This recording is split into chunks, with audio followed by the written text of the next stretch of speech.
Tino, si Navotas City Lone District Representative Toby Tiangco na bitbit palagi ang pagdadahilan ng isang pro-Duterte raw o DDS supporter. Kasunod ito ng pahayag ni Tiangco na hindi niya susuportahan ang bagong impeachment complaint laban kay Vice President Sara Duterte hanggat wala pang big fish ang mahuhuli na may kaugnayan sa multi-billion. Ang gusto po kasi ni Toby Tiangco, para siyang choosy.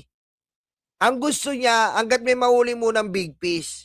Ganun po ba ang paghahanap ng katurungan? Wala po sa konstitusyon yun. Ang hustisya po, dire-diretso, Sir Toby Tiangco. Ang hustisya po, tandaan po natin, hindi po yan naghihintay, waiting muna kami dito, waiting muna kami sa flood control kung may mangyayari. Hindi po. The law applies to all, otherwise,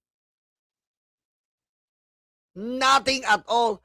Ay, nariraro. Ay, nariraro. Ay, nariraro. Diba? Ganun po yun. The law applies to all, otherwise, nothing at all. Ibig sabihin, hindi po natin kailangan maghihintay tayo dito sa flood control. Saka na lang tong impeachment. Hindi po ganun ha. Cannot be borrower from 3 square root of 39. Dire-diretso po ang implementation ng batas. And nobody but you. Anak ka ng po. Diba? Nobody but you, Toby Tiangco. Ikaw ang nagdadailan ng ganyan. Kasi hintayin muna namin tong Kasi mamaya hintayin muna namin to. Hindi ganon. Dire-diretso. Dire-diretso po yan. Hindi yung waiting muna kami sa flood control kung may makukulong. Kung may makulong na 1 taon. Natapos na yung 2028 tsaka pala mag-i-impeachment. Tapos na. Peso flood control projects corruption scandal. Ayon kay Tino, ang mga ganyang uri ng argumento ay linyahan ng tinatawag niyang rabid DDS supporters na ginagamit ang flood control issue bilang pandepensa sa vice-presidente. At kaugnay niyan, makakausap natin si ACT Teachers Party List. Wag na lang natin, ito po i-react natin, ito. Yung kay paring Jill. Kay paring Jill na lang i-react natin. Dali lang ha. Ito na lang po yung kay Jill. Maganda rin yung tropa natin. Si Jill Review. Mag-subscribe po kayo dyan. Napaka-pogi niya. Napaka-bait na tao. Magkasama kami dati niya. Congratulations sa kasal. Ito po, ito. Yan lang ha. Share ko lang po ha.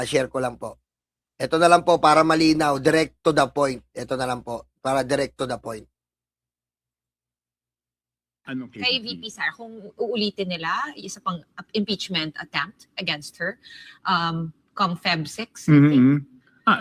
Okay, I'll be very honest dito sa stand ko dito. No? If come Feb 6, wala pang big fish, ibig sabihin at least si saldi ko hindi pa na ibabalik dito. Hindi ako makikisa doon. Okay, tama. Ayan, huling-huli ka na. Huling-huli. DDS talaga si Sir Toby. Nakdang weteng, Kapag wala pa, ganun po ba yung hustisya? Saan pong konstitusyon? Sa ligang batas nakasulat yan. Bawal ka munang mag-impeachment kapag wala pa nahuhuli sa malalaking kaso. Aray ko. Saan, Sir Toby? Saan? Kapag naghahanap ka ng katotohanan, hindi po ganyan. Hindi ganyan, Sir Toby. If you are asking for the truth, you will do everything, okay, to seek the truth. Dinadahilan mo pa si saldi ko.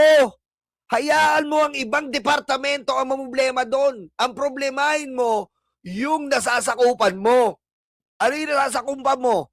Yung distrito mo at pagiging legislador. At sa pagiging legislador mo, kinakailangan yung magdesisyon sa impeachment. Hindi po pwede yan. Kasi napaka-ipokrito naman namin, di ba? Oh. I mean, yung kasamahan namin, hindi namin mapanagot. Oh. Tapos gusto namin mapanagot yung ibang tao, di ba? Eh bakit ikaw ba ang kailangang gumawa ng paraan para mapanagot yan? Hindi ikaw. Merong isang branches of government na tatrabaho dyan. Ang importante na expose nyo. Kaya nga kayo nagkaroon ng authority, okay, to have a legislative inquiry. Oh my God, what in the nerve? Okay, kailangan pa ako mag-English eh. Huh? You have the authority to have a legislative inquiry and it's done already. And it's done, Toby. You understand what I'm saying?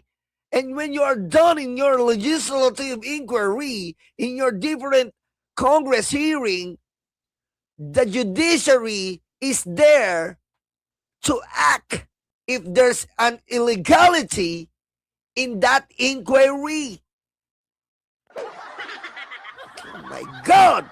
Kailangan pa talaga ako mag-English, ha? Kailangan pa ba? Ha? Naiinis ako, nakapag-English ako, ha?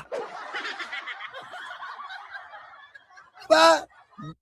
For example, the Quadcom. In this Quadcom, we have witnessed and observed that the FOGO is so very illegal. And immediately, they submitted this inquiry to the judiciary. And then the judiciary and the executive department of the government have seen also the illegalities. The president immediately said, the POGO is banned in the Philippines starting this and today. Okay? That's the process, Toby Chanko. Ah, that's the process. You only have the power.